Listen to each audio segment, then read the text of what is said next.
When night falls and the world outside begins to quiet, something deeper is calling. It's not just the body asking for rest. It's the soul inviting you home. For thousands of years, every culture understood the night as sacred. Darkness was not emptiness. It was a doorway. To close your eyes was to step into a temple where your spirit could return to its source, receive hidden messages, and be reborn in silence. Yet in our modern world, we have forgotten. We collapse into bed with exhaustion, our minds buzzing with screens and deadlines, our hearts tangled in unfinished conversations. Sleep has been stripped of its ceremony, and the sacred night stolen from us. We live in an age that tells us rest is weakness, that slowing down is falling behind. We measure worth by productivity, and in that illusion, we treat tiredness as failure instead of guidance. But tiredness is not a flaw. It is the whisper of the soul, asking to return to stillness. When we ignore that whisper night after night, something closes inside us. Dreams fade, intuition dule, and the gentle voice of truth becomes harder to hear. Because sleep is not simply where the body repairs, it is where the invisible becomes visible, where the sacred unveils itself beyond the noise of the day. The ancients protected the night because they knew it was a descent into mystery. They spoke of goddesses like Inanna descending into the underworld, or the mythic journeys of souls who ventured into shadow not to be destroyed, but to be transformed. Each evening when you surrender to sleep, your own soul imitates this pattern. It descends, not to disappear, but to remember what waking life made you forget. Yet when sleep is rushed, when the night is filled with static and endless scrolling, you remain at the surface of yourself, skimming through life without ever diving deep. Think of it this way: the night is like a great river, carrying you back to the ocean of your being. But instead of floating, most of us cling to the shore, afraid to let go. We resist the current, fighting with thoughts, clinging to tasks, replaying conversations. And so, instead of being carried to the vastness, we stay in shallow waters, restless, unsatisfied. To descend is sacred. To let go is holy.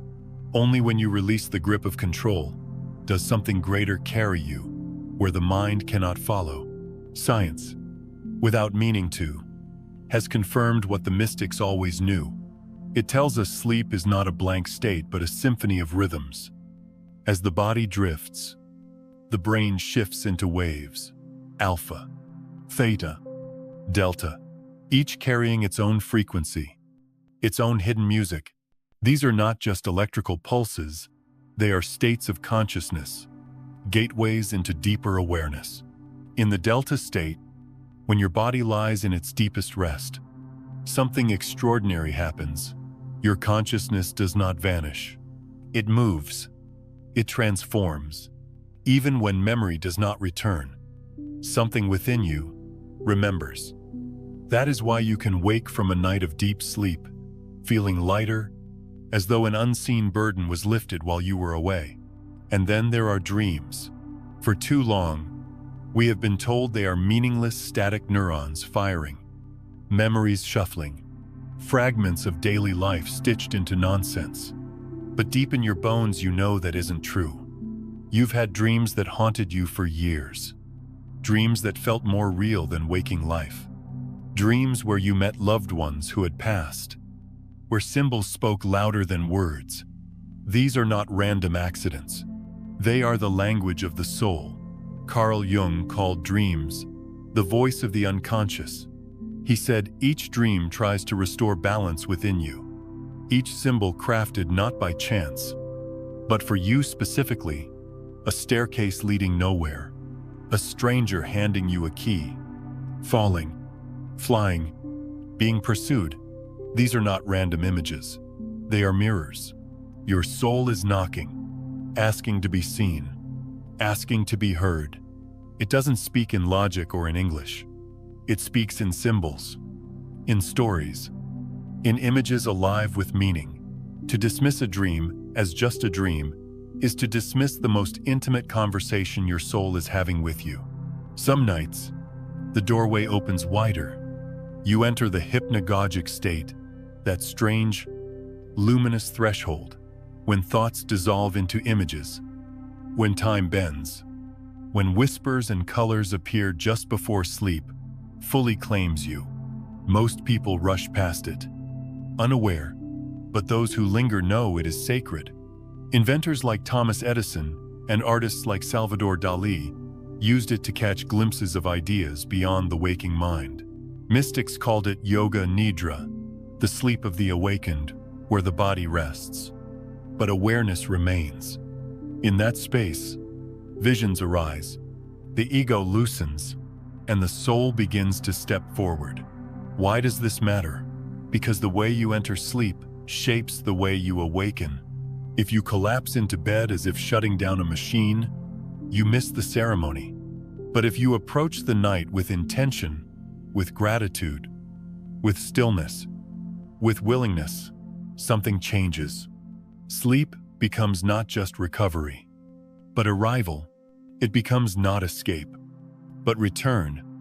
Imagine if every night you lit an invisible candle in your heart before closing your eyes.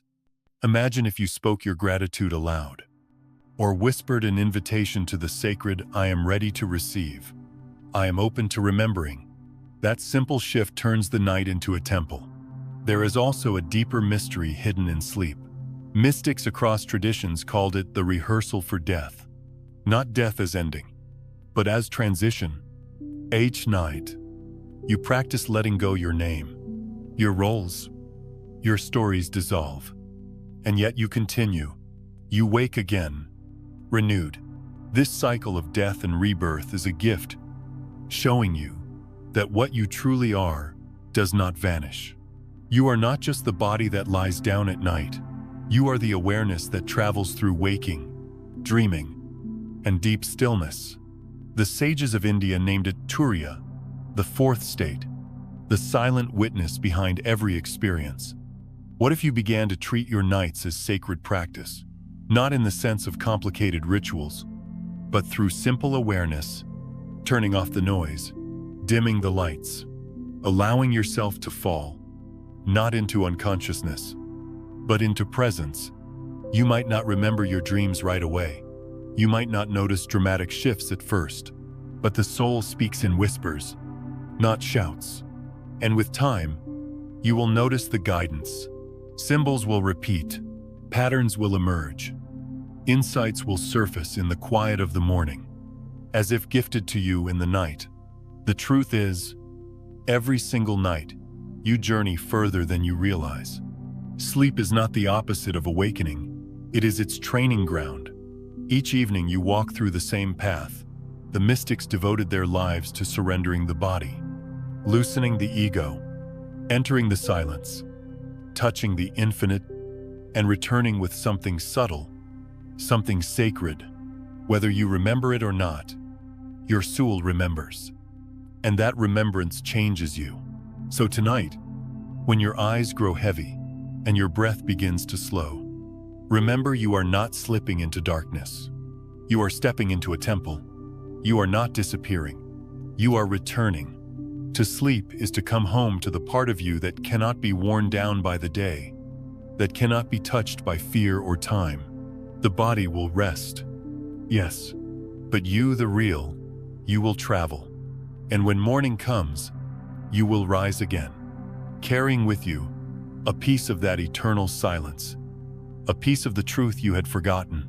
This is the invitation of the night, to remember, to descend without fear, to let yourself be carried like a river, no longer struggling against its own current. And as you do, you will awaken not only from sleep, but into life itself. 1. Sleep as a sacred temple. There is a reason our ancestors approached the night with reverence. For them, sleep was not just a biological necessity, not simply the body's way of resting. They saw it as something far greater, a sacred temple, an invisible sanctuary that only opens its doors when the mind surrenders and the body softens. Imagine for a moment walking into a temple at dusk. The air is quiet, the light dim, every sound softened by the vastness of the hall. You are invited to remove the weight you have been carrying all day, the noise of obligations, the armor of identity, the endless chatter of thought. Inside that temple, there is no need to perform, no one to impress, no struggle to maintain control. There is only stillness, a stillness that welcomes you home. This is what sleep is meant to be. Each night, as your eyelids grow heavy, the doors of that invisible temple begin to open. The journey inward begins. And if you listen closely, you may notice it feels different from any other part of your day. The edges of the world soften. The voice of the ego grows quiet. You are stepping across a threshold into sacred ground. For our ancestors, this was not just metaphor. It was lived reality. They believed that when you enter this temple, your soul loosens its grip on the small self. It is released from the weight of names, roles, and burdens. In that space, you are not the worker, the parent, the provider, or the one endlessly planning tomorrow. You are the soul, timeless and whole, remembering itself in silence. And in this temple, messages arrive. Some traditions say that dreams are letters written by the divine, delivered in symbols instead of words. To the old mystics, a dream of water was never just water. A dream of a door was never just a door. These images were sacred messengers, carrying truths too deep for language. Have you ever had a dream that felt more real than waking life? Perhaps you saw someone who has long passed, and yet their presence was so vivid, you woke with tears on your face. Perhaps you visited a place you have never seen in this lifetime, and yet it felt like home. That is the temple speaking.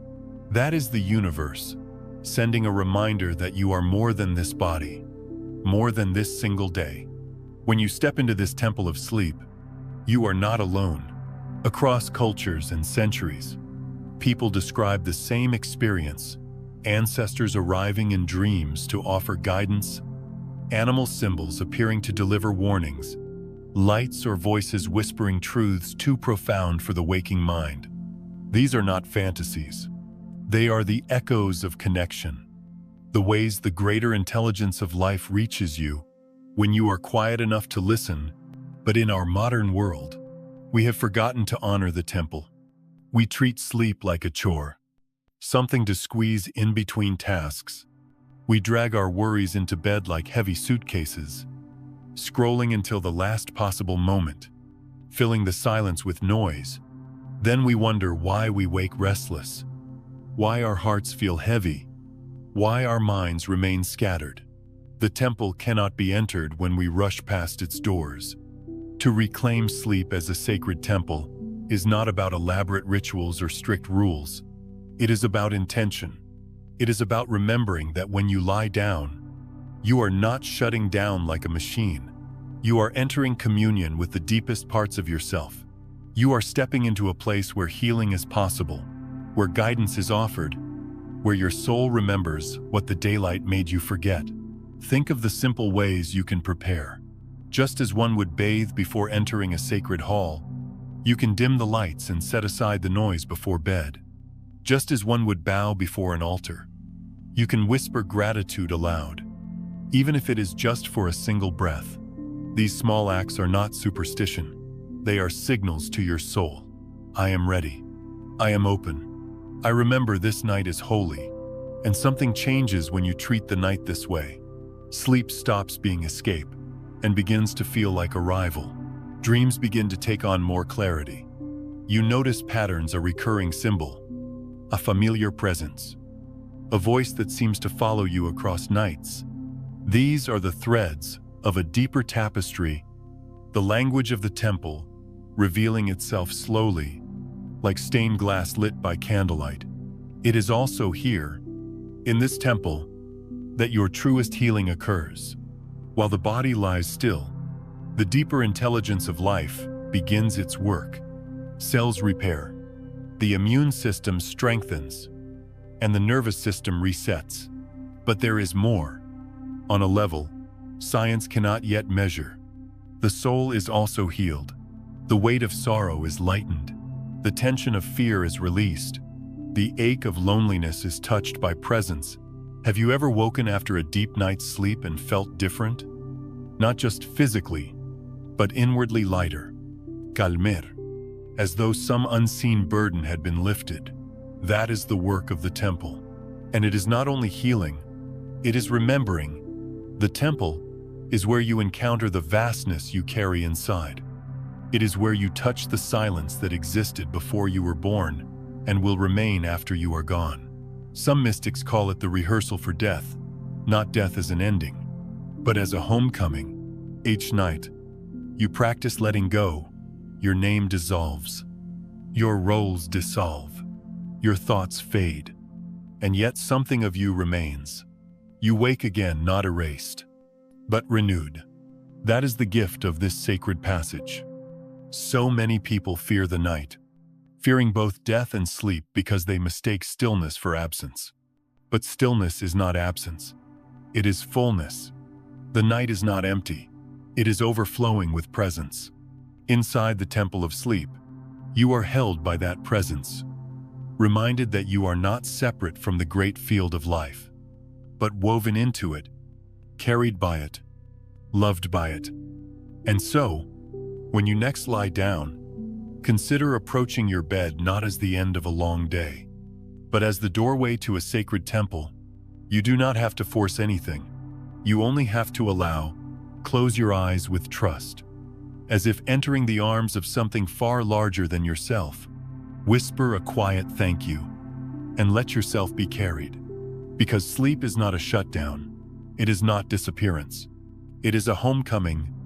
It is the soul's nightly return to the temple, where it remembers, heals, and awakens. And every morning you rise.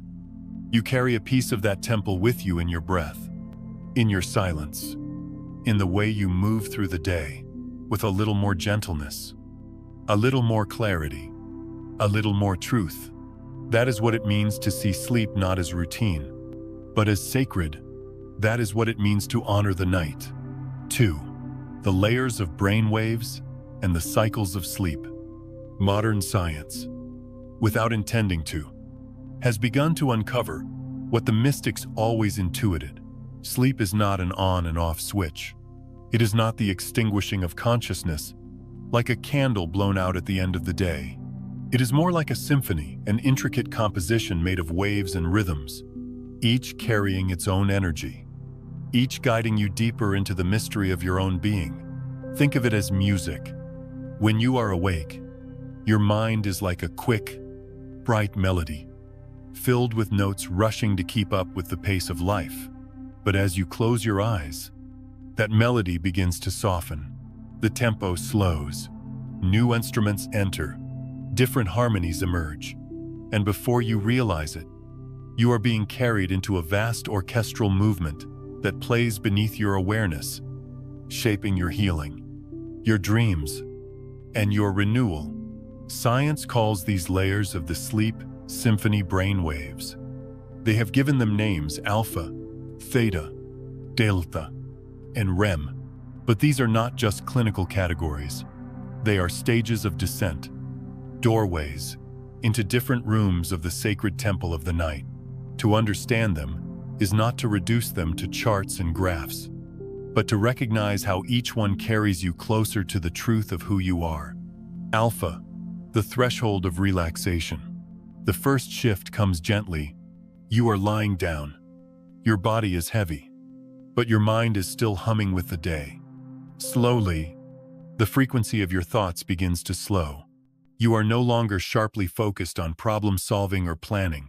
Instead, you feel yourself drifting, like a boat that has left the busy harbor and is now gliding into quieter waters. This is Alpha, the brain's way of preparing you for descent. In Alpha, you are not asleep yet, but you are no longer fully awake. This is the doorway between two worlds. Many people feel it when daydreaming, or when listening to music that carries them away, or when staring into the horizon and losing track of time. In this state, the mind loosens its grip, and the body begins to soften. It is a sacred pause. The moment you step into the threshold of the temple, to honor Alpha is to allow yourself to drift without resistance. Too often, we fight it. We jolt ourselves back into stimulation with screens, with conversations, with distractions. But if you allow yourself to linger in Alpha, you begin to notice its gift, the gift of gentle surrender, the beginning of letting go. Theta, the landscape of imagination. As you move deeper, Alpha gives way to Theta. This is where images begin to emerge, where thoughts dissolve into visions, where time stretches and bends. If Alpha is the harbor, Theta is the open sea. The waters are vast, mysterious, filled with hidden currents. In Theta, dreams begin to take shape.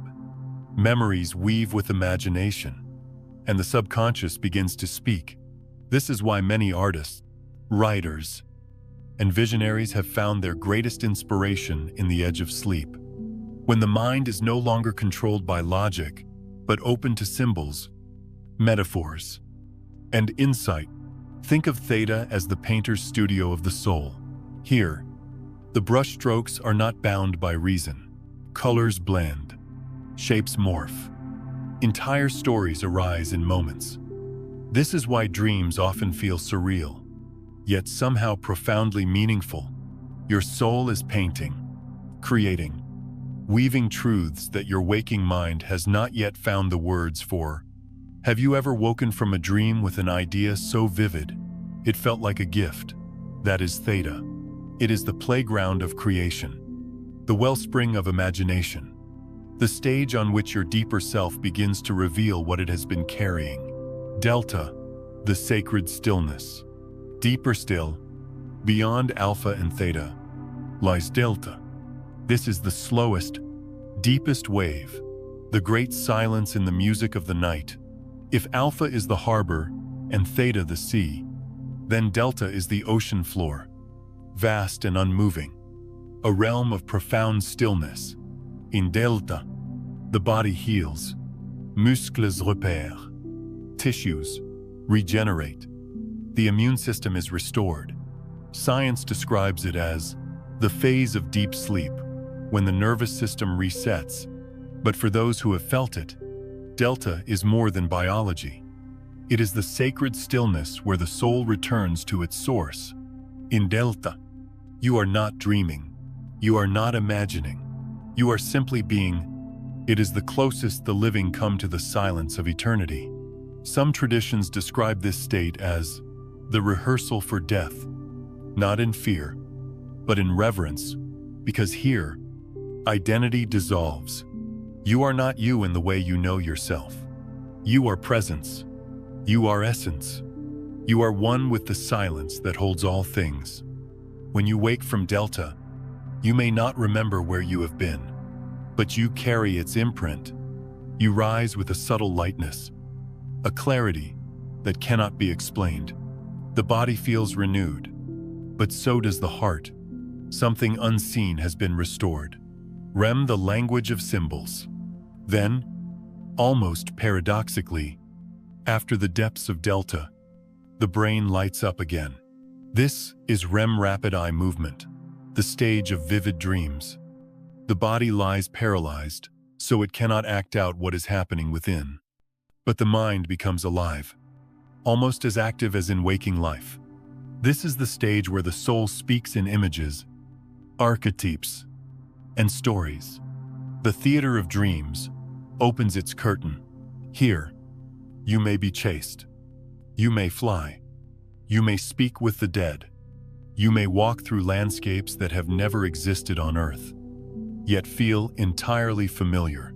Science tells us REM is vital for memory, consolidation, and emotional processing. But those who have listened more deeply know it is also where the unseen reaches you in its most vivid form. Symbols arrive, not to confuse you, but to awaken you. A house with endless rooms, an animal watching you from the shadows, A stranger who hands you an object you cannot forget. These are not random details. They are messages written in the language of the soul. To honor REM is to listen, to pay attention, to treat dreams not as illusions, but as sacred texts written in metaphor. They are invitations to look within, to see what parts of you are asking for healing, what truths are longing to be remembered. The symphony of night. Together, these waves alpha, theta, delta, REM form the full cycle of sleep.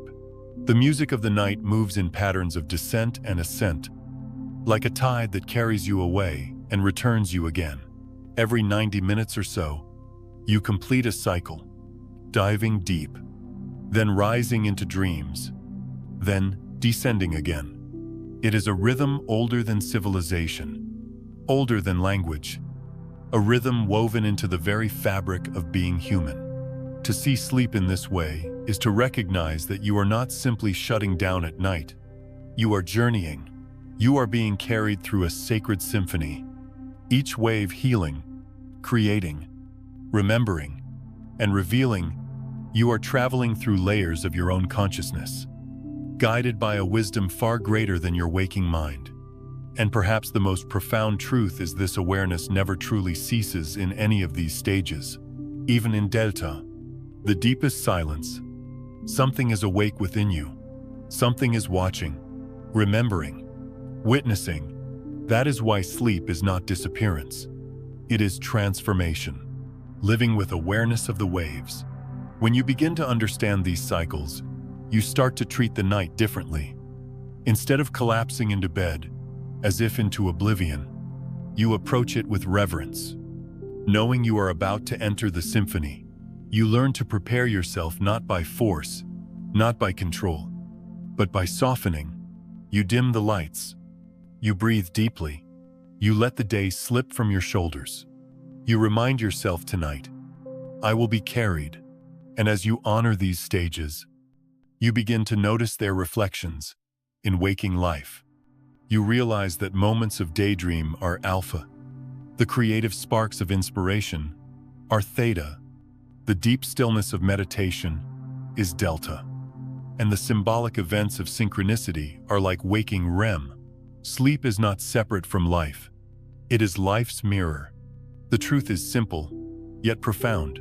You are not a machine shutting down at night.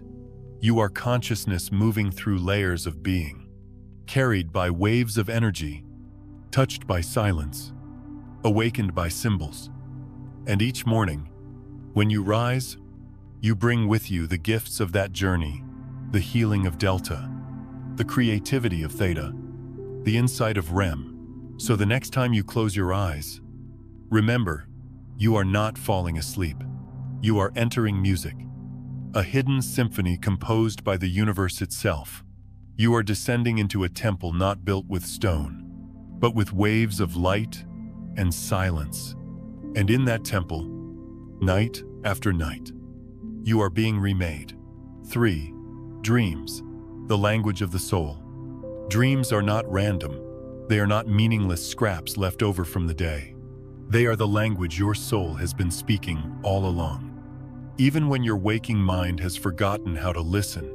Carl Jung once said that dreams are the voice of the unconscious. He believed that every dream, no matter how strange, is attempting to restore balance within you. Think about that for a moment. The very images that may confuse you, the bizarre symbols you try to dismiss upon waking, they are not chaos. They are a mirror, reflecting the hidden parts of you that long to be seen. Have you ever dreamed of a door to the rational mind? It may seem unremarkable, just a door, but to the soul, it is a symbol, a threshold, a passage between one part of yourself and another. Have you ever dreamed of water sometimes calm, sometimes stormy, sometimes flooding your home? That water is not just liquid, it is emotion, flowing through you, asking to be felt, asking to be honored. Or perhaps you dreamed of a stranger, someone unfamiliar, yet strangely familiar. That figure is not a random character your brain invented. It is often an aspect of yourself, a forgotten quality, a shadow, or a gift, waiting to be acknowledged. This is why Jung called dreams the royal road to the unconscious. They bypass the defenses of the ego. They bypass logic and control. They speak in images because images are older than words. Long before we spoke in sentences, the human soul spoke in pictures, in symbols, in archetypes that transcend culture and time. Dreams are that ancient language, still alive within you, waiting to be understood. But here is the important truth. Understanding your dreams is not about memorizing a dictionary of meanings. A dream of a snake may mean one thing to you, and something entirely different to someone else. To one person, a snake is fear. To another, it is transformation. To one, it is danger. To another, healing. Dreams are not mass-produced. They are personal, intimate, written specifically for you. This is why listening to your dreams requires presence, not analysis. You do not need to dissect them with surgical precision.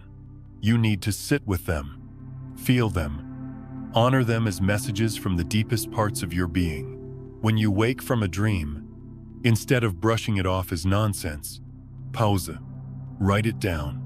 Notice how you felt. Notice the images that linger. These are clues, threads leading you back to the truths you have hidden from yourself. I remember once waking from a dream where I was standing at the edge of a cliff, a vast ocean below me. The dream was simple, yet the feeling was profound. My waking mind told me it was meaningless. But as I sat with it, I realized the ocean was my own depth, the unknown I had been avoiding. The cliff was the edge of my fear, the place I clung to safety. The dream was not telling me what to do. It was showing me where I was. It was a mirror, and in that mirror, I could no longer deny what I had been running from. Dreams often carry these subtle truths. They repeat themselves until you pay attention. Have you ever had the same dream over and over again? Falling, flying, being chased, showing up unprepared for something important. Those repetitions are not accidents. They are your soul knocking on the door, again and again, asking you to listen. Even the strangest, most surreal dreams have meaning. You might see impossible landscapes, hear languages you've never spoken, or encounter beings you cannot explain. And yet, deep inside, something about those experiences feels real. That is because they are real, not in the way waking life is real, but in the way the soul is real.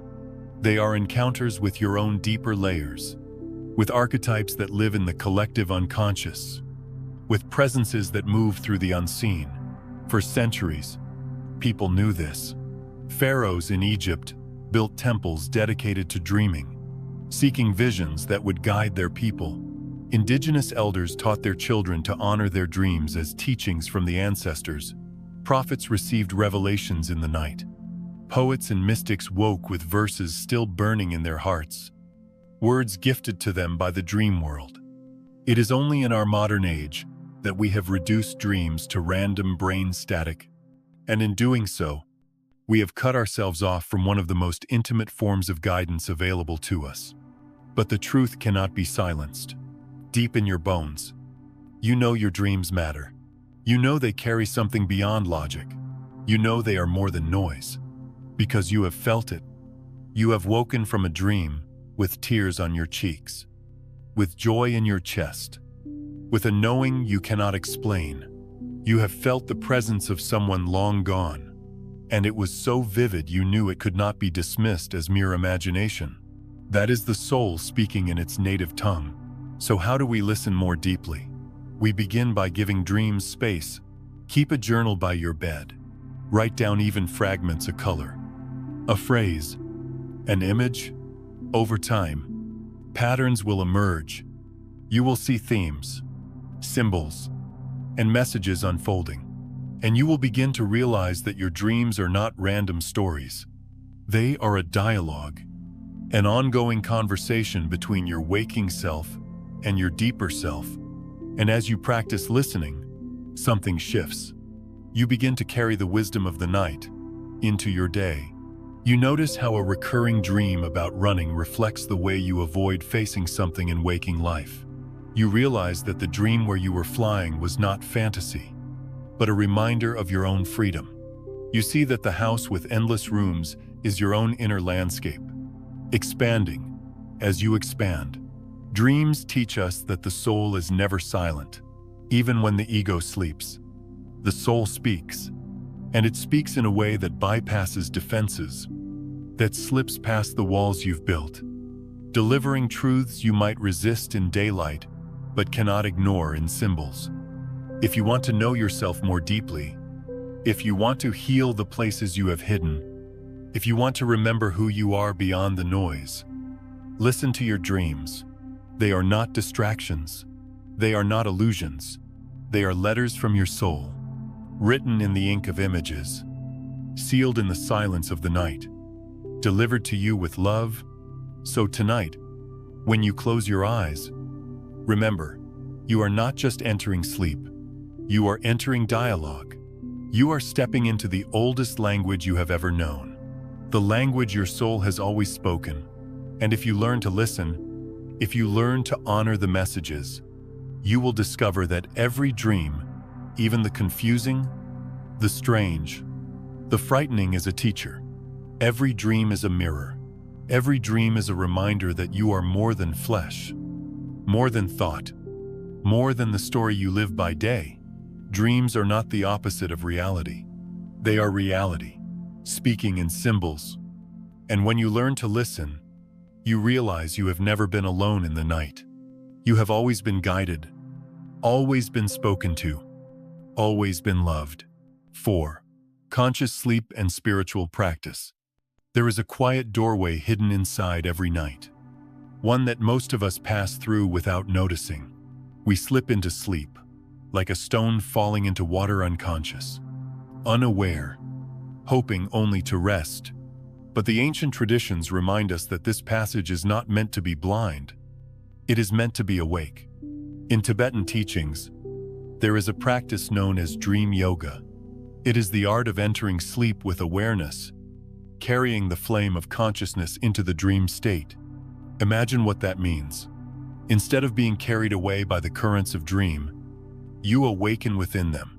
You see the images, the landscapes, the characters, and instead of being a helpless actor in their play, you recognize them as what they are, projections of your own mind, symbols of your own soul. The Tibetans tell us that every dream is a classroom, every image is a lesson plan written by the universe. The monster that chases you is not an enemy to defeat, but a fear to embrace.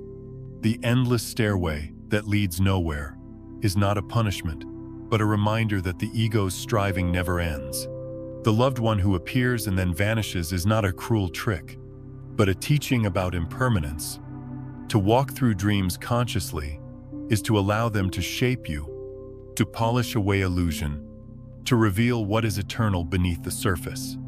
In the West, we often speak of lucid dreaming as a technique, something adventurous, something curious, something fun.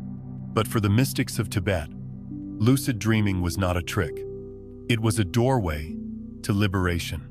Because if you can awaken inside the dream, you begin to understand that waking life itself is not so different. This, too, is a dream, a shared dream of culture, memory, perception, and story. And if you can recognize the dreamlike nature of your own night visions, you can begin to recognize the dreamlike nature of the day. When you awaken in a dream and realize, I am dreaming, something inside you relaxes. The terror of the nightmare dissolves.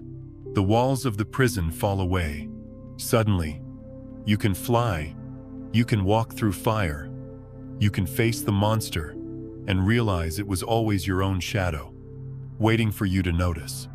This is what the Tibetans meant to train in the dream so that you are free in the day. Because life itself is like that. We are terrified of shadows that are not real. We cling to stories that collapse when we see them clearly. We forget that our identity, our struggles, our very sense of reality are also constructions. When you awaken in the dream of sleep, you are rehearsing awakening in the dream of life. And yet, dream yoga is not only about dreams, it is about how you enter sleep itself. Most of us fall asleep in distraction with the glow of a screen, with thoughts racing, with anxieties still running laps in the mind. We hand our nervous system over to chaos, and then wonder why our rest feels shallow. But dream yoga invites us to make sleep a sacred practice. Before closing your eyes, you breathe deeply. You set an intention. You remind yourself, tonight, I will remain aware. Tonight, I will meet whatever comes with presence. In doing so, you transform your bed into an altar, your pillow into a cushion, your night into a path. There is also yoga nidra, sometimes called the yogic sleep. It is a practice of entering a state between waking and dreaming, where the body lies heavy and still, yet awareness remains clear. In this space, the mind can dissolve its old patterns. The body can heal. The soul can touch a stillness deeper than ordinary rest. Scientists now confirm what the sages always knew, that even a short practice of yoga nidra can repair the nervous system, restore the immune response, and create a profound sense of renewal. But beyond the science, there is a mystery. When you lie there, half asleep and half awake, something opens. You realize you are not your thoughts. You are not your body. You are not even the story of your life. You are the awareness that holds it all. To bring awareness into sleep is to bring freedom into the place we usually surrender blindly. It is to reclaim 1/3 of our lives from unconsciousness. Think about that. If we live 80 years, nearly 25 of them are spent asleep. What if those years were not wasted in forgetting, but devoted to remembering? What if those years were not absence, but presence? The Tibetans believed that mastery of dream and sleep was a rehearsal for death itself, because at death, too, we dissolve into the unknown. At death, too, the ego unravels. If we have practiced awareness in the night, we will not fear that final transition. We will meet it with the same clarity we brought to the dream. But you do not need to be a monk in the Himalayas to taste this. Tonight, when you lie down, you can begin. As you close your eyes, release the day gently. Feel your body sinking into the mattress, as though it were the earth itself holding you. Notice your breath, the rising and falling of the chest, the tide of life moving in and out. Whisper to yourself, I remain aware. Then allow the images of dream to come. When they do, treat them not as random noise, but as teachings. If fear arises, bow to it.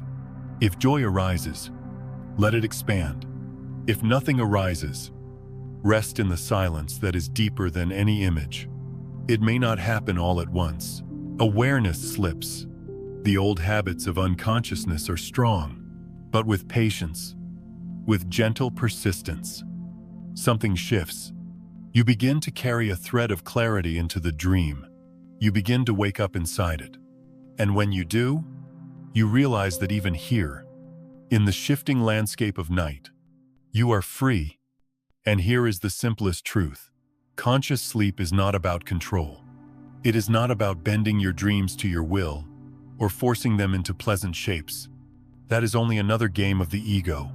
Conscious sleep is about surrender, about being present with what is, about letting the night reveal its wisdom instead of running from it.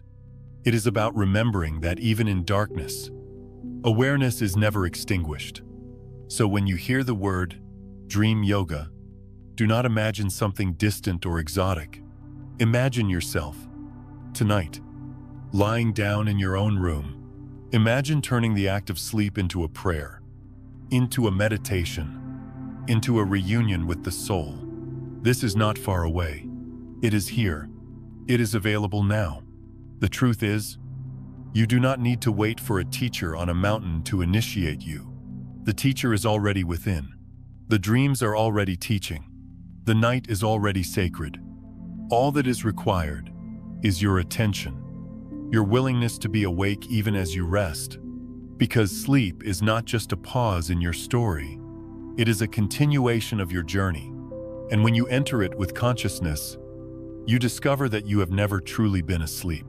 The awareness you are is eternal, unbroken, shining quietly beneath the waves of night. 5. Sleep as a journey of healing. There is a moment in the night when the body stops fighting, when the mind loosens its grip, and everything falls into a silence deeper than thought. Science calls it deep sleep, but to the soul it feels like being carried back into the arms of something ancient, something vast, something that remembers who you truly are. Modern research shows us that during deep sleep, the body performs miracles. Cells repair themselves. The immune system gathers strength, hormones rebalance. The brain washes away the debris of stress and thought that has piled up during the day. It is as though your body, that faithful companion, finally gets to whisper, "Leave it to me. I know how to restore us." And yet, the deeper truth is this: beyond the biological repair, there is an invisible renewal happening, one that science can measure only at the edges, but the soul can feel in its depths. Healing, in its truest sense, is not something we accomplish. It is something we allow. Think of a wound on your skin. You may clean it. You may cover it. But the actual healing, the knitting of cells, the restoration of tissue happens without your control. It is the same in sleep. When you surrender, the original intelligence of life takes over. Your body realigns. Your energy rebalances. What is broken finds its way toward wholeness. Healing is not the work of the ego. It is the gift of letting go. In the stillness of deep sleep, the nervous system resets itself. The constant hum of vigilance, the invisible pressure of survival that runs through us by day, finally quiets. Muscles enclench. The heartbeat slows. The breath deepens. And beneath this physiological release, something more subtle occurs. The soul, no longer weighed down by constant effort, is free to expand, to remember, to reconnect with its natural rhythm. This is why we often wake from a good night's sleep, feeling not just rested but renewed, as though life itself has pressed a reset button. But have you noticed how healing only comes when we stop forcing? You cannot will yourself into deep sleep. You cannot command the body to heal faster. In fact, the more you try, the further rest slips away. This is the paradox. True healing begins where control ends. It is born not from struggle, but from surrender. The moment you release the tension, the moment you stop gripping so tightly, the body and soul remember how to find harmony on their own. This surrender is not weakness. It is wisdom. The oak tree does not resist the night. It leans into it. The river does not fight its current. It allows the flow to carry it. In the same way, when you close your eyes and trust the intelligence within you, you discover that healing is not something you achieve. It is something you receive. For many of us, sleep has become shallow. We toss and turn, haunted by unfinished thoughts, disturbed by the glow of devices, restless with anxiety. And in this state, the body cannot fully descend into the depths where true renewal happens. Healing requires trust. Trust in life. Trust in your own being. Trust that you can set aside the burdens of the day and let something larger than your mind take over. When you fall into that trust, sleep becomes more than rest. It becomes medicine. I remember a time when grief weighed on me like a stone. No matter how hard I tried to shake it off, it clung to me, heavy and cold. Days blurred, nights felt endless. But then, something changed. I stopped trying to escape it. I let myself collapse into sleep each night, not with resistance, but with a whispered prayer, "Do what I cannot." And over time, I noticed something subtle. The pain did not vanish overnight, but each morning, it softened. The edges dulled. The weight lightened. The grief did not disappear, but it was carried differently. That was healing, not erasing the wound, but transforming the way it lived within me. This is the essence of sleep, as healing, not the denial of pain, but the reweaving of strength around it. In deep sleep, the body gathers itself again. The psyche reorganizes. Energy that was fragmented finds coherence. You wake not with a new life, but with new life in you. It is important to remember that healing is not always visible. Just because you cannot measure it does not mean it is not happening. Much of the body's repair occurs in silence, in darkness, beyond awareness. The same is true of the spirit. You may not notice the shifts immediately, but night after night, sleep works on you quietly, steadily, like a river smoothing stone. In this sense, sleep is not an interruption of life. It is the hidden half of life's rhythm. Day and night are not opposites, but partners in a dance. By day, we act, we choose, we shape. By night, we release, we restore, we allow. To live fully is to honor both. Neglect one, and the other falters. Respect both, and life moves in harmony. So what does it mean to approach sleep as a healing journey? It means to treat your nights not as wasted time, but as sacred time.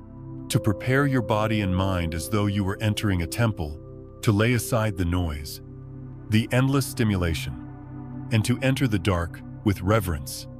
It means to trust that when you let go, you are not falling into emptiness, but into the embrace of the same intelligence that once wove galaxies out of dust and life out of earth.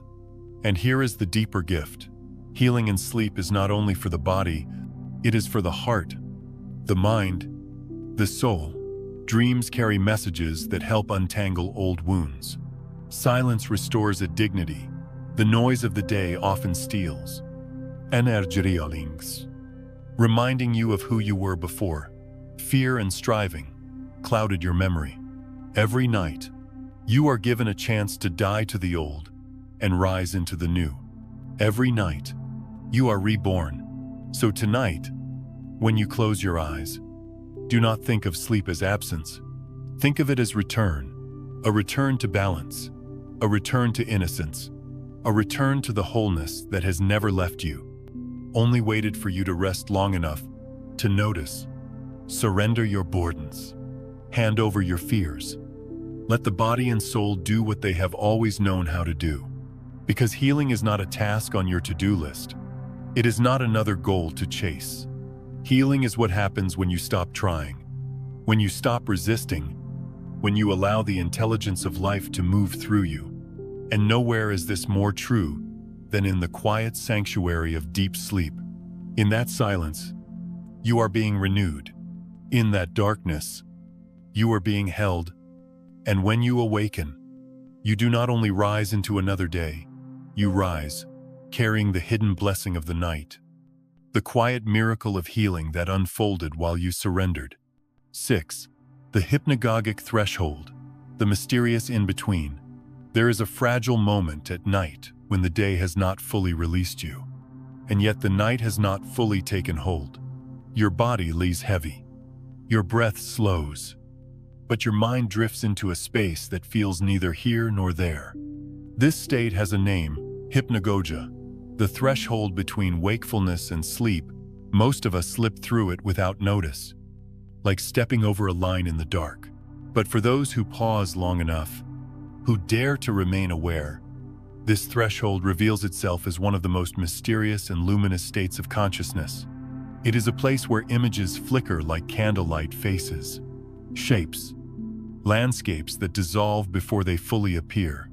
Sounds echo from nowhere. Thoughts turn fluid, dissolving into symbols.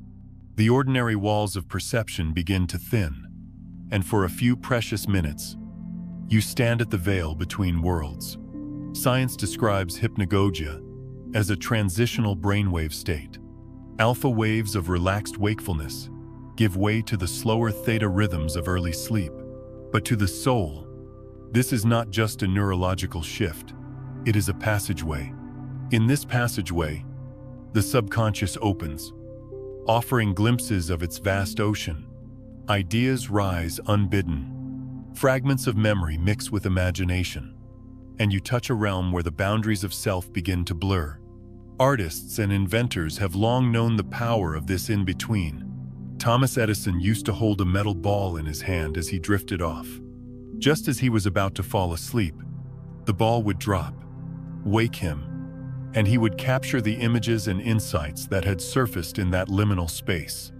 Salvador Dalí did the same, sketching visions that arrived in those fluid minutes before sleep.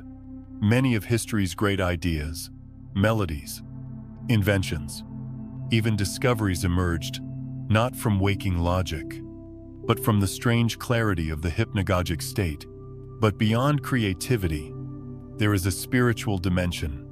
In Hypnagogia, the ego loosens its grip. The mind is no longer anchored to the rigid categories of day. You are neither fully yourself nor fully dissolved. You are a traveler standing at the shoreline of two worlds, the known and the unknown. And in that shoreline, whispers come. Some hear the voices of loved ones who have passed. Others see lights, tunnels, or doors. Some feel their body expand, as if dissolving into the cosmos. These are not hallucinations in the dismissive sense, they are glimpses of the deeper currents that always flow beneath our waking awareness. It is here, at the hypnagogic threshold, that the veil grows thin. Mystics across cultures recognize this. They spoke of twilight states, liminal spaces, thresholds where the soul is most open to vision. The shaman closing his eyes before the fire, the monk resting in meditation as sleep approaches, the poet drifting in reverie. All of them touched this state. They knew that to linger here was to brush against eternity.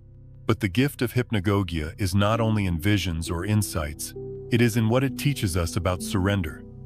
To remain aware in this state, you must relax completely while still holding a thread of presence. Too much effort, and you jolt back into wakefulness. Too little, and you tumble into unconscious sleep. Hypnagogia teaches balance, the art of letting go while still remaining aware. And is that not the art of life itself? To surrender without losing yourself? To release without falling apart? I remember lying in bed once, exhausted, yet strangely alert. My body melted into the mattress, and suddenly, colors swirled behind my closed eyes. Shapes formed, first unclear, then a doorway opening onto a vast field. I could hear a voice, not speaking in words, but humming like a vibration. It lasted only seconds, and then I was gone, swept into sleep. But the next morning, the feeling remained that I had been shown something, reminded of something beyond language.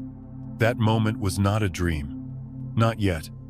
It was hypnagogia, the in-between space, carrying messages like fragile smoke signals, and perhaps you have felt it too. The sudden vision as you drift, the jolt of falling, the sense of floating, the impression of a presence in the room. Modern minds often dismiss these as tricks of the brain. But what if they are not tricks at all? What if they are thresholds? Doors half open, showing us that the world is larger, more porous, more mysterious than we allow ourselves to admit. The hypnagogic state is also deeply healing. In those moments, the subconscious begins to sort through the noise of the day. It rearranges, releases, reshapes. Traumas soften. Emotions surface in symbolic form.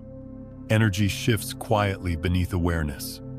It is as if the psyche breathes out, exhaling what it no longer needs, making space for something new. This is why practices of conscious sleep invite us to linger here, not to force visions, not to chase them, but to remain curious, open, receptive, to lie in bed with the heart soft, the mind spacious, and to notice what arises. You might see nothing. You might see everything. The point is not the content, but the presence. By remaining aware, you remind yourself that even in the passages where consciousness thins, you are still here, still held, still aware. And perhaps that is the ultimate lesson of hypnagogia. It shows us that the boundaries we cling to waking and sleeping, real and unreal, self and world, are not solid walls. They are thresholds. And every threshold is an invitation to let go, to see differently, to remember that life is not divided into boxes, but flows in waves, one into another, like the tides. So tonight, when you feel yourself drifting, do not rush. Do not grab your phone one last time or force yourself into distraction. Let yourself linger. Notice the colors that flicker, the fragments that arise. Let them wash over you like waves on a shore. You are standing at the seam of worlds. You are being shown the mystery that has always been here. And in that moment, you may realize something profound. You are not simply falling asleep. You are crossing a sacred threshold. You are moving from one world into another, and the door between them is thinner than you think. In that fragile, lumineux passage, you are given a reminder of the truth that lies beneath both waking and dreaming, that you are awareness itself, moving through forms, but never bound by them. 7. Sleep as a little death and rebirth. Every night, without fail, we are asked to let go. We close our eyes, release our grip on the day, and surrender to something larger than ourselves. It is a ritual so ordinary that we rarely pause to see its depth. And yet, within the simplicity of sleep lies one of life's greatest metaphors. Every night is a death, and every morning is a rebirth. When you fall asleep, you release your name. You are no longer the teacher, the parent, the worker, the friend. You are not the one carrying bills, schedules, responsibilities. You are not even the one with a story. You enter the dark, carrying none of those labels. In that sense, a sleep strips you bare. It reminds you that beneath all the identities you wear, you are something more fundamental: a soul, an awareness, a being beyond titles. And in the morning, when you awaken, you put those garments back on. You return to your name, your roles, your memories. But notice it is never quite the same. You awaken slightly renewed, cleansed, reorganized. The night has washed through you, and what emerges is a quieter, more balanced self. Each morning is a resurrection, a chance to meet life with fresher eyes. This daily rhythm is a rehearsal for the greater rhythm of existence. Just as sleep is not the end of life but a transition, so too, death is not the end of being, but a passage. We fear death because we imagine it as a final void, an eternal disappearance. But every night teaches us otherwise. We enter darkness. We dissolve into unknowing, and then we rise again. The cycle repeats, endlessly, gently, whispering, there is nothing to fear. What you call the end is simply another doorway. Ancient traditions understood this well. The Egyptians called sleep the twin brother of death. Mystics across cultures referred to it as the little death, a nightly surrender into the unknown. They taught their students to approach sleep with reverence, because in learning to die well each night, one learns to live and die well in the larger sense. Think about it: in sleep, you release your grip on control. You allow yourself to be carried into an abyss where the ego cannot follow. And yet, you awaken unharmed, renewed. What if death is the same? A release of the small self, the story, the ego, followed by awakening into a greater reality. Sleep is a rehearsal, a kind teacher showing us, night after night, that surrender is safe. And the beauty is this: you already know how to do it. You may fear death in theory, But in practice, you die every night. You already know how to let go, how to dissolve, how to release. Life has been training you for this transition all along. I remember the first time I truly felt this. It was not in a philosophy book, but in the quiet of an ordinary night. As I drifted off, I had the sense of falling away from myself, as though my name, my worries, even my body were dissolving. For a brief moment, fear rose. Am I disappearing? But then a deeper voice whispered, "Trust this." I let go, and in that letting go, there was no terror, only peace, only a vast stillness holding me. I awoke the next morning with a quiet certainty. This is what dying must be like. And if it is, then perhaps death is not the enemy we have made it out to be. The morning after such a night feels different. The sunlight is softer. The breath is freer. You walk through the day knowing that you have already practiced the art of release, and that every step you take is part of a larger cycle, one that does not end with a tomb, but continues through transformation. This way of seeing changes how we live. If you know that every night is a death and every morning a rebirth, you begin to hold life more gently. You no longer cling as tightly to grudges, because you know you will die to them tonight. You no longer grip so desperately at accomplishments, because you know you will lay them down at dusk. You begin to treat each day as a lifetime, complete in itself, a beginning at dawn, a middle at noon, and a closing at dusk. And then you step into the little death of night, only to rise again. What freedom there is in that perspective. Death loses its sting, and life gains its richness. Instead of fearing the end, you savor the cycle. Instead of clinging, you release. Instead of rushing, and you trust the rhythm.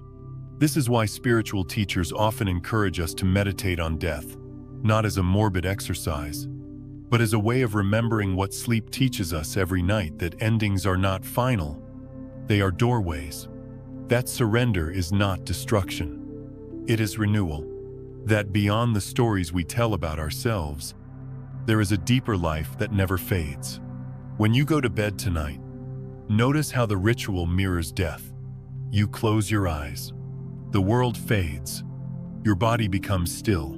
You enter darkness. And yet, the next morning, you rise again. Each cycle is a rehearsal for the ultimate letting go. Each cycle is a reminder that you are not the name, the story, the fleeting roles. You are the awareness that moves through them. And perhaps this is why the morning always feels like a gift. No matter how heavy yesterday was, the morning says begin again. No matter how broken you felt, the morning whispers, you are renewed. This is resurrection, written not in ancient texts, but in the rhythm of your own body, repeated every single day of your life. If you have ever feared death, look to sleep. If you have ever doubted rebirth, look to morning. The evidence is with you daily. You are living the metaphor already. And in the end, maybe this is what sleep is reminding us, that you are not your endings. You are not your dissolving roles, your fading stories, your passing fears. You are the one who rises again. You are the one who returns. You are the awareness that outlives every death, small or great. So tonight, when you close your eyes, do not think of it as falling into nothingness. Think of it as practice. Think of it as a rehearsal in trust. And when morning comes, receive it not as ordinary, but as sacred a rebirth. A gift. A chance to live this day as though it were your very first. Because one day, the little death of sleep will flow into the great death we call the end. And when it does, you will already know the way. You will have practiced surrender thousands of times. You will know how to let go. You will know that what feels like an ending is only another beginning. And you will step across that threshold not with fear, but with the same trust that carried you every night into the arms of sleep. 8. Sleep as the inner cosmic map.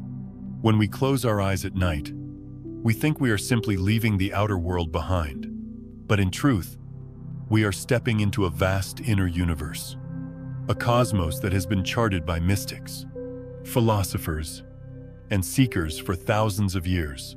To the ancients, sleep was not just rest, it was travel.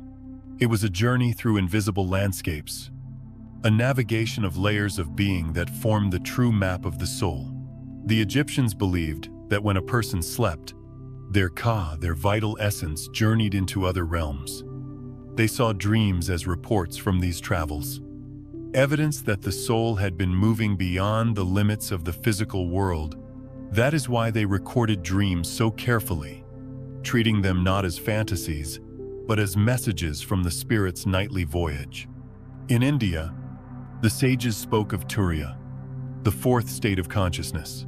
Beyond waking, beyond dreaming, beyond deep sleep, there is this fourth state, a silent awareness that underlies them all. In their view, the stages of sleep are not just biological rhythms but gateways. First, the waking self dissolves into dream, where the mind shows its images. Then dream dissolves into deep sleep, where all forms vanish. And beyond even that is Turiya, pure presence, the unchanging witness. Sleep, in this way, is a guided passage back to the essence of being. Every dream, every phase of sleep, every descent into silence is a coordinate on this inner map. Just as travelers once looked to the stars to guide them across oceans, the ancients looked to their inner experiences of sleep to guide them across the mystery of existence. And perhaps you have felt this map within you too. A dream that felt like more than a dream. A vision that stayed with you, shaping your choices. A night of deep sleep after grief, where you awoke with an inexplicable lightness, as if something in you had been cleansed. Or perhaps a moment between waking and dreaming, when you touched a vast stillness, a sense of something eternal. These are not random. They are markers on your own soul's map, showing you where you have been, where you are, and what lies beyond. Modern science often reduces sleep to cycles and stages: REM, deep sleep, theta rhythms. And yes, these are real, measurable, important. But to stop there is like describing a cathedral only in terms of stone and mortar. You miss the music, the light, the meaning. The ancients remind us that each stage of sleep is also symbolic. Each one, a doorway. To dream is to enter the symbolic landscapes of the soul. To enter deep sleep is to dissolve into the ocean of being. To touch Turiya is to awaken into the eternal witness that has never slept, never been born, never died.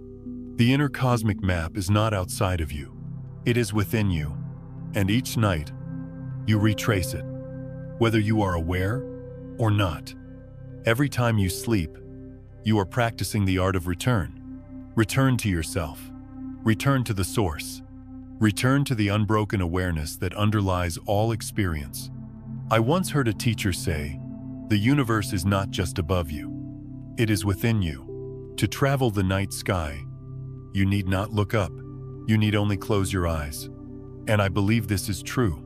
For in dreams, you can encounter archetypes as old as humanity. In deep sleep, you can touch the same silence that mystics touched in meditation. In Hypnagogic, you can glimpse the liminal zones, where the personal dissolves into the collective. These are not imaginary. They are the cartography of the inner cosmos. And when you see sleep this way, everything changes. You no longer approach night as absence, but as pilgrimage.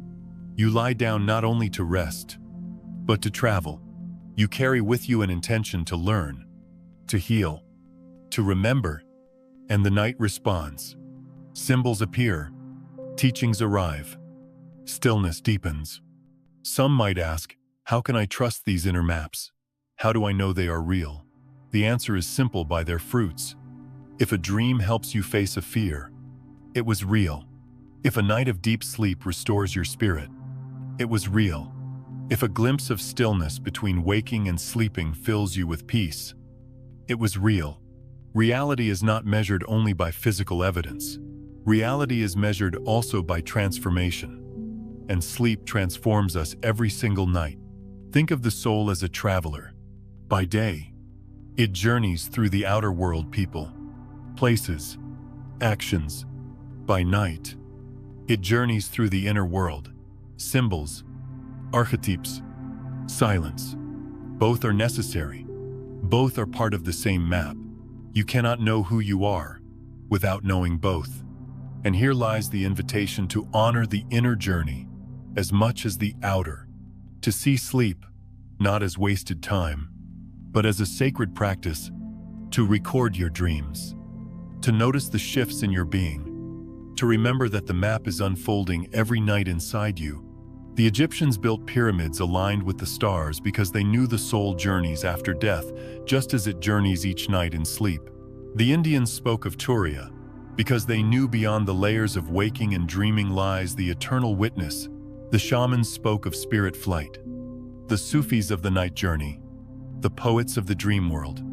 Different names, same truth. Sleep is the cosmic map written within the human being. And maybe this is the most healing realization of all: you are never lost. Even when life confuses you, even when the outer map seems unclear, every night, the inner map calls you home. Every night you rehearse the journey from form into formlessness, from self into source, from fragmentation into wholeness. So tonight, when you close your eyes, imagine yourself not falling into oblivion, but embarking on a journey as ancient as humanity, a journey as vast as the cosmos, a journey that leads not away from yourself, but into the very heart of who you are. Because sleep is not only rest, it is remembrance. It is the nightly unfolding of the inner cosmos. And when you learn to honor it, you realize that the most important voyages of your life do not require ships or roads. They require only trust, surrender, and the willingness to follow the map already inscribed within your soul. The night, as a sacred ceremony. Sleep has never been just rest. It has never been just the body lying down, the mind shutting off, the hours passing by until the sun rises again. Sleep is ritual. It is ceremony. It is the daily practice of leaving behind who we think we are, dissolving into the mystery of darkness, and returning each morning renewed. Every night, without exception, you enact this sacred rhythm. You close your eyes, surrendering the noise of the day. You step across thresholds of brainwaves and consciousness. You wander the dream world, encounter symbols, meet shadows and light. You fall deeper into the silence where the body heals. The psyche reorganizes. The spirit remembers. And then, like dawn breaking over a horizon, you rise again. You take up your name, your story, your roles, but subtly altered, subtly reborn. This is not ordinary. This is sacred. The tragedy of our modern lives is that we have forgotten this. We treat sleep as an inconvenience, something to minimize, something to push aside for productivity. We fall into it unconsciously, clutching our phones, minds buzzing with unfinished tasks. And in doing so, we lose the gift that the ancients guarded so carefully. They knew the night was holy. They knew the bed was an altar. They knew the silence was a doorway. But here is the grace. It is never too late to remember. You can reclaim this knowledge tonight. You do not need temples or rituals carved in stone. You need only awareness. To see sleep not as wasted time, but as a homecoming. To enter it, not with distraction, but with reverence. To whisper, as you lay your head down, "This night is sacred. This night I return." When you shift your perspective this way, the night becomes luminous. You begin to see that darkness is not the enemy of light, but its partner. That rest is not the opposite of life, but its renewal. That death itself is not a final extinguishing, but a transition rehearsed every evening in the little death of sleep, and proven every morning in the resurrection of waking. This way of seeing is deeply healing, because so much of our suffering comes from resistance. We fight the night. We fight silence. We fight endings. But if you can learn to rest in sleep with reverence, you begin to soften in life as well. You stop grasping so desperately. You stop fearing so completely. You realize that everything you release is returned to you, washed, renewed, reshaped. The night teaches you trust, and trust is the soil where peace grows. I remember once, during a season of turmoil, I dreaded the night. My mind was restless, my body heavy with worry. But one evening, instead of resisting, I lit a candle before bed. I turned off the noise, sat quietly, and whispered to myself, tonight, I will let the night hold me. And something shifted. Sleep came gently, and in the morning, I felt not just rested but cleansed, as if the night itself had been a ceremony of renewal. That was the moment I remembered. Sleep is not absence. It is presence, deeper than waking. And so I say to you now, treat your nights as holy. When you lie down, imagine you are stepping into a sanctuary. Each breath is an offering. Each dream is a message. Each silence is a blessing. Let go of the idea that you must control it, understand it, or use it. Simply allow it. Simply surrender. Because sleep, like life, is not about forcing. It is about allowing. You cannot force yourself to heal, but you can create the space for healing to arise. You cannot force dreams to come, but you can honor them when they do. You cannot force yourself to awaken spiritually, but you can soften enough for awareness to reveal itself. In the same way, you cannot force sleep, but you can trust it. You can enter it as a sacred teacher, a nightly companion, a reminder of the rhythm that governs all things. What if you began to live as though each night were a death, each morning a birth? How gently would you hold your grievances, knowing you will lay them down at dusk? How freely would you forgive, knowing you will be reborn with the sunrise? How courageously would you live, knowing that endings are never final, but always the prelude to renewal? This is the wisdom that sleep whispers every night. That death is not an end, but a passage. That darkness is not absence, but gestation. That silence is not emptiness, but fullness waiting to be heard. And that you beneath all roles and stories are awareness itself, flowing through cycles, undiminished, eternal. So the invitation is simple tonight.